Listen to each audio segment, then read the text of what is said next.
Insurrection in America. A violent mob stormed and seized the U.S. Capitol today. An attempted coup by supporters of President Trump right as the electoral votes were being counted. There are Coloradans who played key roles in encouraging this anti-American dishonor, and tonight we will talk about what each of them did. Think about what we saw today. This was the first time the U.S. Capitol was overrun by enemies of American democracy since the War of 1812. The Confederate flag was carried into the Capitol by the mob, something that even the Confederate Army never accomplished. We begin tonight with the actions of the elected Coloradans in that building today. Some of them had just spoken out in defense of democracy. One moved to protect colleagues, and others tried to distract from their actions ahead of the insurrection. Here's Marshall Zellinger. I'm safe now. That's the important part, but there was a little moment there where that was in question. Democratic Congressman Jason Crow is a former Army Ranger who wasn't sure of his safety for a while today, not on a battlefield, but inside the House chamber of the United States Capitol in Washington, D.C. This is a photo he snapped while Capitol Police had their guns drawn on rioters who had come into the Capitol through the rotunda and were on the other side of the House chamber door. The police determined that there wasn't a way out for us, so they shut the doors, locked us in, and started to actually barricade the doors with furniture. And there was about a 15-minute period where the rioters were outside trying to ram the doors down, breaking the glass. Police had their guns pulled, were getting ready to use them. But then they were able to clear a path for us and evacuate us out through the tunnels. Shortly before that moment, this announcement was made in the House chamber. Get down under your chairs if necessary, so we have folks entering the rotunda and coming down this way. So we'll update you as soon as we can, but just be prepared.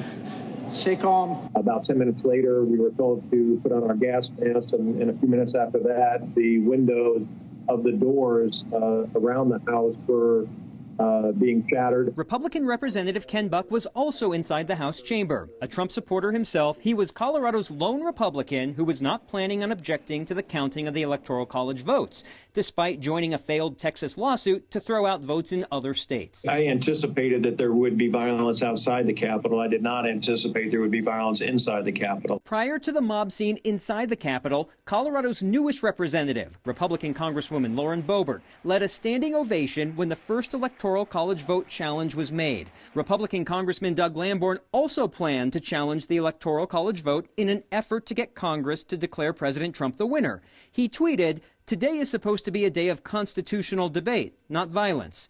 And then there's Democratic Representative Ed Perlmutter's video from before rioters entered the Capitol, seeming to predict what was about to occur. I understand the crowd outside is getting unruly to some degree, so we'll just have to keep an eye on all of this.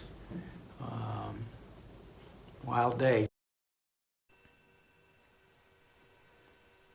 Wild day indeed. Tonight we have a joint statement from two opposing voices. Democratic Governor Jared Polis and Republican Representative Ken Buck have an agreement, at least in a statement, and it starts with this: in America we hold free, fair, and secure elections, and we honor the outcome. That's not true across the board. That's the statement from the two of them tonight, Kyle.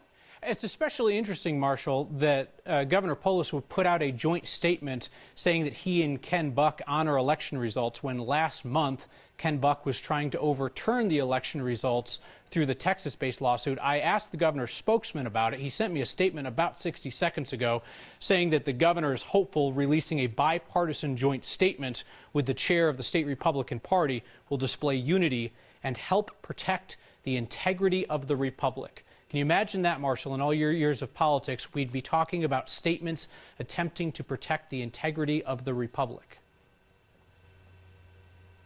I'm learning to use words that I never thought I'd have to before, because when I was interviewing Congressman Jason Crow, he used the word coup in saying we stopped a coup. When was I ever going to use that in my life of political reporting in the United States? Yeah, a coup is another word that I looked up today and said, yep, it's an attempted coup. Marshall, thank you. Here's a live view of what is happening in Washington right now. American forces have retaken the U.S. Capitol from President Trump's supporters. Congressional leaders seem intent on getting back inside tonight to continue certifying the election results in defiance of today's actions. We really should not be saying that we can't believe this is happening in America, because the attack by insurrectionists on the seat of our democracy matches the rhetoric that we've been hearing for months now. It was a violent takeover, time to interrupt the peaceful transfer of power.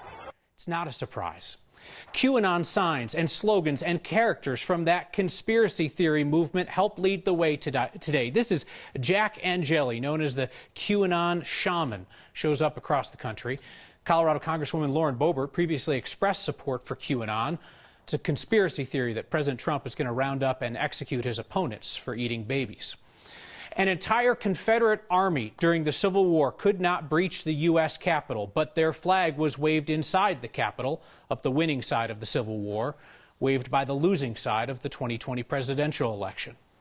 There were 13 arrests in Washington today. You saw the size of the mob that stormed the Capitol. 13 arrests. Officers were overwhelmed at times and just stepped aside. There was one glaringly obvious thing about how the insurrectionists were dealt with today. I know a lot of you saw it because a good number of you, including a viewer named Joyce Webb, reached out to me about it, wondering if a non-white mob would have been allowed to storm the U.S. Capitol. We took that question to Dr. Nita Mosby-Tyler with the Equity Project in Denver. Almost everybody that I've talked to today has asked this question. What if today was a protest of all Black people and the same rioting happened? What would have happened? Unfortunately, I would say to you, I think it would have been a bloodbath. I don't expect that people would be alive to talk about this. I think that everything about the outcome of today would have been different were it people of color involved versus white people. This isn't me imagining things. This is founded and grounded in what we've seen happen in this country. The crowd outside the Capitol in Colorado today was there for a QAnon-themed We Are the Storm election protest, QAnon slogan. As that group grew into the hundreds, a committee of state legislators inside our Capitol headed home early due to security concerns, and Denver Mayor Michael Hancock closed city buildings early for the day for safety. Reporters at the protests in Denver on the scene tweeted out images of some of the people protesting there decked out in military gear. Colorado State Patrol handles security there at the Capitol. Spokesperson told us everything down there today was peaceful. Obviously, we do not want that to happen in Colorado. And if things change and they become less than peaceful in Colorado, we are prepared for response. And again, we hope it doesn't come to that. We in Denver have certainly seen our fair share, maybe more than our fair share of protests and millions of dollars of damage to our government and private buildings. I totally agree with the mayor. This is the right call. CSP and Denver police would not discuss the specific tactics and planning involved in today in Denver. CSP did mention that Capitol employees were not ordered to evacuate the building while this was going on in Denver. They just left on their own time early. I want to take you back to Washington because right now Vice President Mike Pence is again presiding over the U.S. Senate. This is the process that started earlier today, the routine certification of America's electoral votes. The process interrupted when the president's supporters, insurrectionists, swept into the Capitol. It sounds like Mike Pence with some remarks about the safety and security of America to applause from the U.S. Senate. Two Coloradans had just finished speaking on the House floor minutes before the Capitol was overrun today. Republicans were staging their doomed attempt to stop the electoral vote count. Democrats chose Colorado's Joe Neguse to help lead their response. Our job is not to replace the judgment made by the American people with our own. And yet that is precisely what so many of my House and Senate Republican colleagues ask this body to do, to substitute their judgment for the expressed will of the American people. In America, we don't do that. Newly elected Republican Congresswoman Lauren Boebert from Western Colorado made her debut on the House floor today. Her first speech trying to overturn the votes of Americans in Arizona. Boebert has cheered the Stop the Steal protests in Washington. Have to assume that Boebert did not know that the insurrectionists who share her conspiracy theories about a rigged election were just about to storm the Capitol when Boebert said this. Madam Speaker, I have constituents outside this building right now. I promised my voters to be their voice. In this branch of government, which I now serve, it is my separate but equal obligation to weigh in on this election and object. Today's insurrection and takeover of the U.S. Capitol follows months of conspiracy theories and fantasies promoted by Coloradans. Colorado's Jenna Ellis, legal advisor to the president, she helped convince him that Vice President Mike Pence could reject the election results today. That utter fantasy led the president to call his followers to gather in Washington and to march on the Capitol. Colorado's conservative leaders Michelle Malkin and Joe Oltmann are being sued by an exec from Denver-based Dominion Voting Systems for creating and spreading the main conspiracy theory that it was Dominion that rigged the election.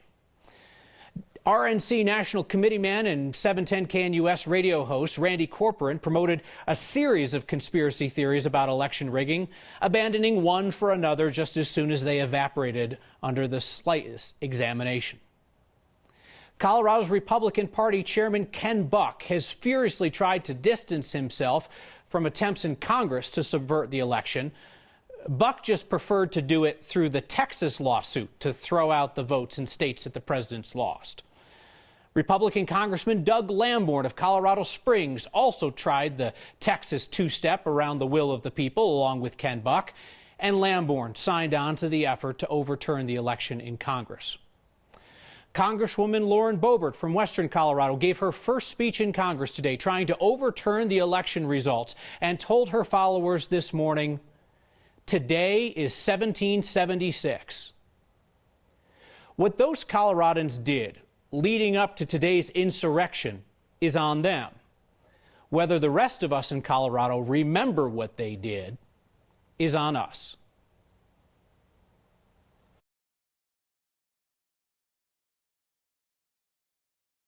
Need to catch your breath after today? Feeling a little powerless? What do you say we do something together to help some families in Colorado? Of course, today's chaos in Washington doesn't change the fact we're still in the middle of a fight against the pandemic. We're going to answer some of your most pressing questions about Colorado's shifting vaccine schedule next.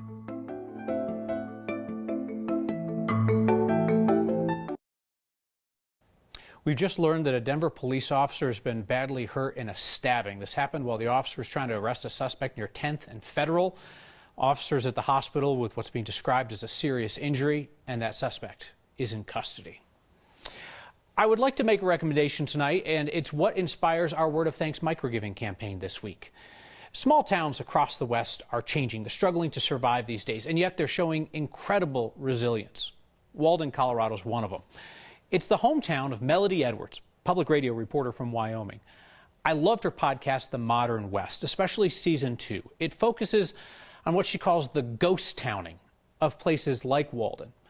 You'll find a link to Wyoming Public Media's podcast, Modern West, on the next Facebook page. The Modern West podcast is where I learned about the struggle these days to find and to afford fresh, healthy food in Jackson County, Colorado. Rural areas of North Park, like Walden, are food deserts, and there are also places where a lot of people are hurting financially these days. Yet there are neighbors helping. And tonight, I'm hoping we can help them. The word of thanks that comes to mind when I think of the Mountain Family Center is connection. For relatively isolated small communities in North Park, Mountain Family Center is their connection to food and to support from their neighbors when they need it. Running food pantries, doing grocery deliveries, pharmacy runs for older people. That nonprofit runs the only food bank in Jackson County, there in Walden, and they also have 3 in Grand County, in Granby, Kremling, and Fraser. They're particularly focused this year on feeding families with kids who aren't getting lunches in schools. Your generosity through Word of Thanks has filled food banks in struggling parts of our state from the San Luis Valley to the heart of Denver. This is the first time that we're reaching out to support the good people of North Park. If you text the word thanks to 303-871-1491, I'll send you that link to donate. I will never ask you to give unless I do as well, so I'll match the first 50 donations of $5. Winter can be an isolating and sometimes discouraging time for our neighbors in that part of rural Colorado. The Mountain Family Center makes sure they at least have the access to the food that their families need. The governor did older Coloradans a disservice by saying they were eligible for vaccines now without a plan to do that. We'll be answering your vaccine questions all week, beginning tonight, with questions asked about shots for people 70 and older. Next. We could spend all night each night answering your questions about the COVID-19 vaccine process. We're going to dedicate some more time to it, though, starting tonight with Anusha Roy and your questions about how older Coloradans can get vaccinated. The state is anticipating the focus to shift even more to those 70 and older starting later in the month. Coloradans age 70 and older, providers like hospitals and other health systems, pharmacies and community clinics, and local public health agencies will be administering vaccines. This may be by appointment or drive-through clinic. It's similar to clinics that already happen for this specific group in San Luis and Center, Colorado. In this age group, we encourage you to call your healthcare provider for further instructions. The state anticipates 50% of the 70 and older group will be vaccinated at hospitals, and many of our major hospital systems are in the process or have set up websites and ways to connect with patients online to schedule vaccinations for those 70 and older. The state said it started moving into Phase B because different counties are moving at a different pace. Riding, Summit, and Eagle County, for example, completed most of their 1A and transitioned to 1B, including their 70 and older population. We celebrated their work and encourage every county to move as fast as they can. That, understandably, confused many of you worried about your loved ones in long-term care facilities. The federal government is running their pharmacy partnership for long-term care program, and they have the contracts with Walgreens and CVS to get that done. We've reached out as a state. We do not feel like it's going quick enough. We have offered technical assistance and staffing to help move that along. Potentially, if there's complete failure to deliver, we can bypass. But right now, under the contracts that they're being paid for and executing, we do rely on CVS and Walgreens for that partnership. For Next, I'm Anusha Roy. So Anusha's working on answering more of your questions, including for teachers and people with questions about whether you could just go to a different county to get vaccinated. That's coming up later in the week. So America's in a bad spot today.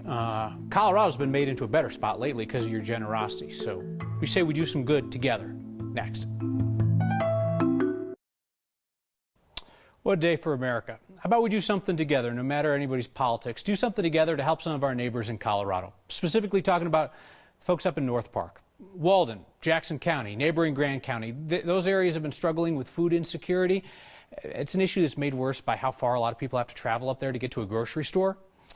Text the word thanks to 303-871-1491. I'll send you the link to join me, a bunch of us, in giving to the Mountain Family Center. That nonprofit runs the only food bank in Jackson County, 3 of them in Grand County. They are overwhelmed with need right now, and our collective help could make a big difference. Finish with feedback from a viewer named Maxwell, who says, thanks for actually calling it an attempted coup, which is what it was. We wouldn't blink calling it as such if it happened in another country. No, we would not.